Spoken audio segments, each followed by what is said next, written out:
Negeri ini memanggilmu kawan. Belajar bergerak berbagi untuk negeri. Guru penggerak majukan pendidikan. Guru penggerak menghamba para murid. Kreatif rancang pembelajaran. Hargai potensi, tingkatkan prestasi. Lahirkan profil pelajar Pancasila. Belajar bergerak berbagi untuk negeri. Kita menjalin kolaborasi. Belajar bergerak berbagi untuk negeri. Demi bakti para ibu pertiwi.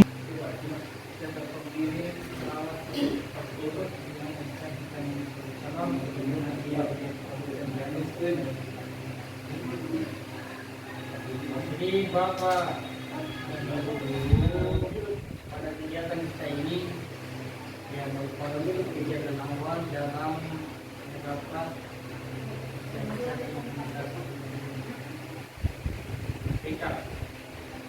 Jadi sebelumnya kita melanjutkan karena kegiatan kita ini masih kosmos kita saya masih bingung masalah ini. Jadi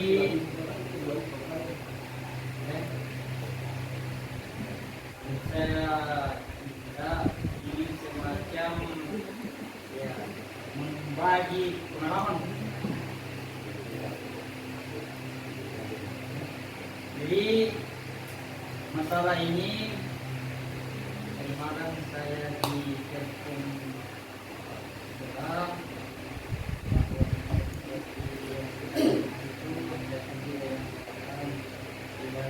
saya ini kami dari dulu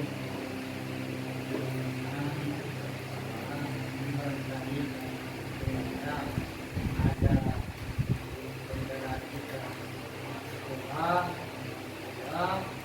sehingga saya minta kami minta bisa memberikan pemahamannya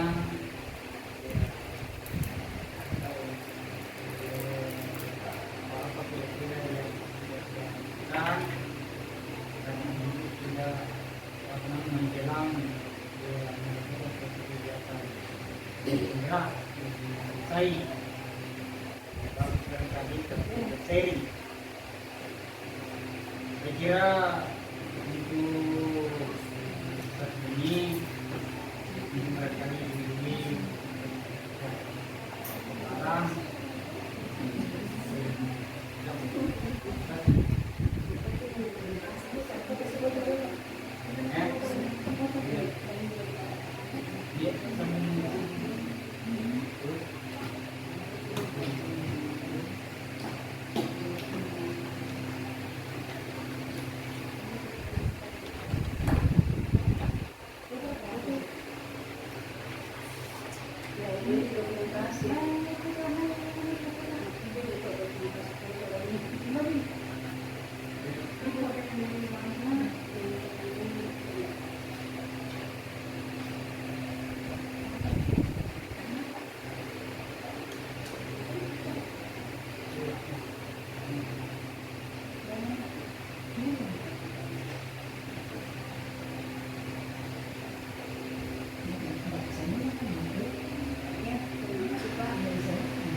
kesempatan kali ini sebenarnya kita cuma kebetulan ada sedikit yang memang kita berbagi.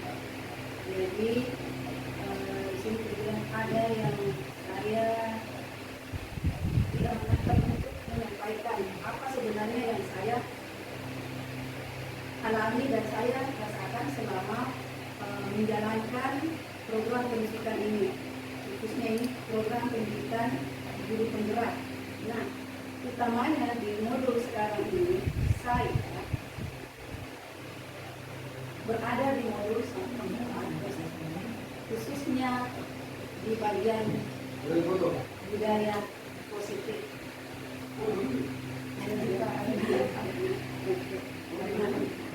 Saya yakin sebenarnya semua teman-teman sudah bisa dan sudah pengalaman. Cuma kebetulan kita ada namanya berbagi atau berbagi pengalaman tentu apa yang kita rasakan selama ini sejak kita mengajar, ada hal-hal yang unik yang kita rasakan atau yang kita alami. Khususnya juga saya ada yang saya pernah alami. Nah, di sini mungkin ada baiknya kita berbagi. Ini adalah momen untuk kita sama-sama berbagi, merefleksi diri apa sebenarnya yang terjadi dan mesti dikembangkan, khususnya diri kita masing-masing atau pribadi kita masing-masing. Nah, khusus kali ini ada saya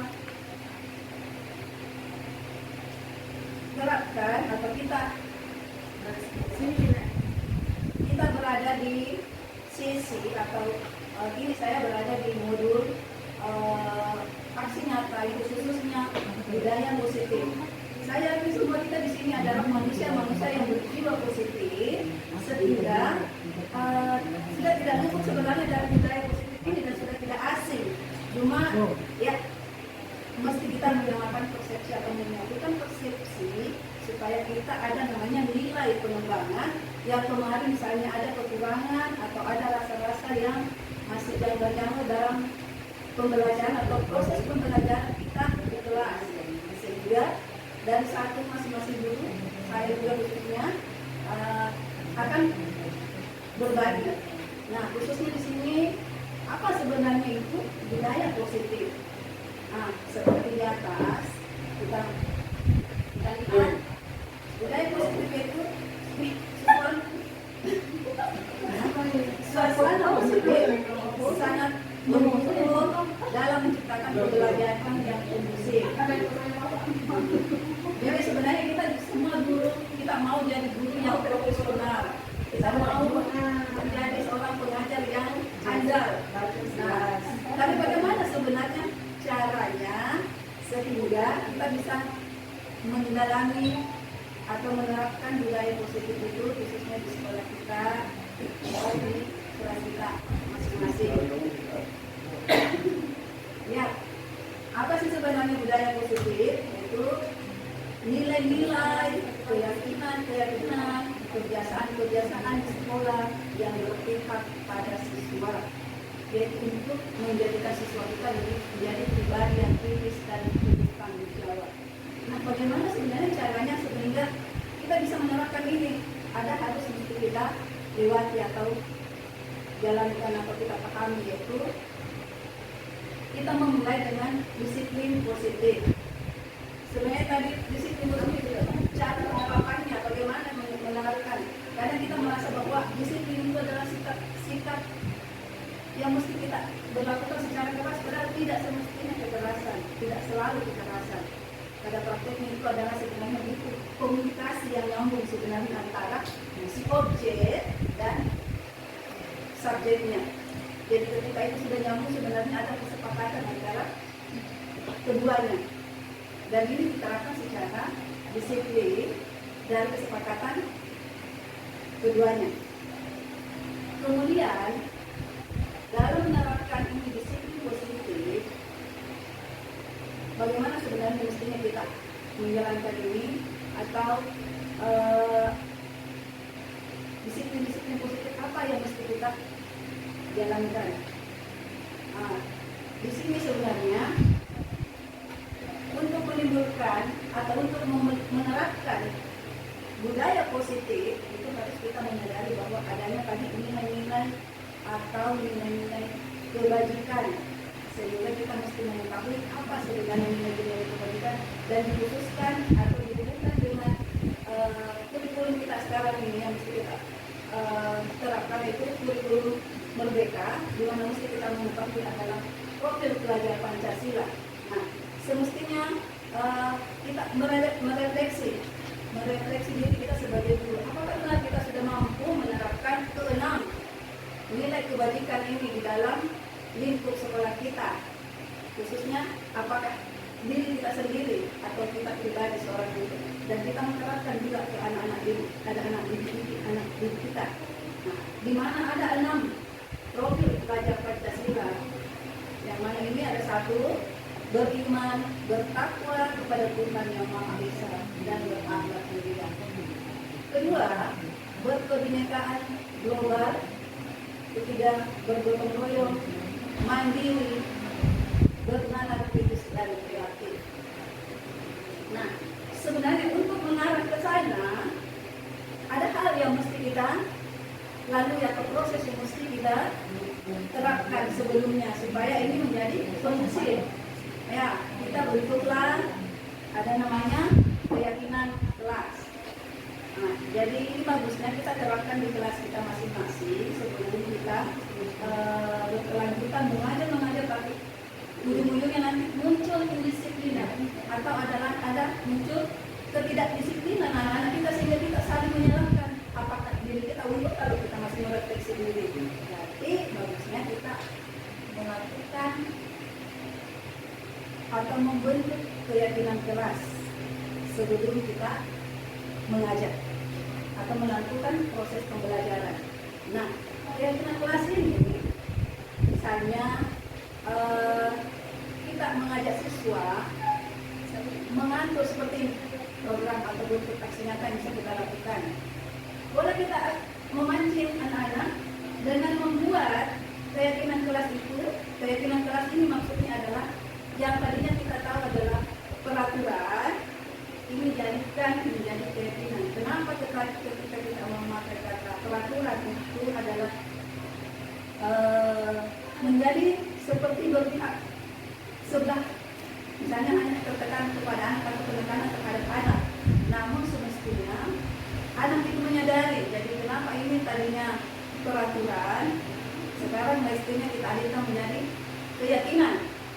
Tentu kalau keyakinan itu datang dari dalam, sehingga kalau dari dalam tentunya akan tergerak. Nah, ketika sudah tergerak dari dalam, siswa itu akan bergerak dengan sendirinya. Oh ya, ini saya sendiri yang membuat. Nah, akhirnya kan malu sendiri ketika dia tidak mengikuti itu atau tidak meyakini atau tidak menjalankan proses yang telah kita di. Contohnya misalnya ketika kita di kelas ada namanya keyakinan yang kita buat. Misalnya kita ajak anak-anak membuat keyakinan itu apa sih yang mereka sepakati dan dilemparkan ke forum atau di kelas, dan mereka tempel di kertas atau kertas manila seperti di depan, dan itu dia bisa terapkan. Misalnya masing-masing siswa membuat pernyataan atau keyakinan yang bisa diterapkan di kelas sebagai kesepakatan kelas atau keyakinan kelas. Misalnya tidak boleh memakai HP dalam waktu pembelajaran berlangsung. Itu kan mereka dengan sendirinya mengatur, menyadari, oh iya, ini saya sendiri atau disepakati bersama. Dengan adanya ini berlangsung kelas, ini akan teringat dengan sendirinya. Ketika dia melakukan itu tadinya kan, oh ya, saya sudah ada kesepakatan atau keyakinan kelas. Nah, kemudian tidak saling mengganggu atau saling menghina di dalam kelas. Nah, itu bisa jadi keyakinan kelas. Oke. Itu satu untuk keyakinan yang mesti yang di sini saya share untuk kita jadikan acuan kalau belajar sebagai sharing di sini. Kemudian kalau terbentuklah keyakinan kelas, maka sebenarnya anak-anak muncul dengan sendirinya sikap positif, sikap menyadari dan melakukan atau menggerakkan diri sendiri karena dia dari hatinya, dia dari dalam, dia sendiri yang membuat. Akhirnya ketika itu terpantul ke diri sendiri, dia akan berusaha bersemangat. Ini, kemudian selanjutnya selain adanya kelas, hal yang mesti kita ketahui adalah kebutuhan dasar siswa atau manusia. Jadi ketika kita di kelas ada proses pembelajaran berlangsung, ada yang namanya kebutuhan siswa atau kebutuhan dasar manusia. Kadang-kadang terjadi di dalam kelas, misalnya, Ibu, saya sudah belum istirahat kan? Nah, padahal sebenarnya masih jauh waktunya istirahat. Nah, sehingga anak-anak karena adanya kebutuhan dasar, misalnya dia lapar, akhirnya bilang, Ibu, sudah waktunya istirahat. Padahal ada kebutuhan dasarnya, dia lapar. Itu. Padahal itu mesti guru juga sadar atau peka dalam hal ini. Yang kedua, itu ada rasa kasih sayang yang mesti diterima atau saling berbagi kasih sayang. Nah, misalnya kita di kelas antara satu teman dengan yang lain, ketika dimunculkan rasa kasih sayang dan saling penerimaan, ini akan otomatis terhindarkan rasa bully atau saling menghina atau saling menghina satu sama lain. Akhirnya di dalam kelas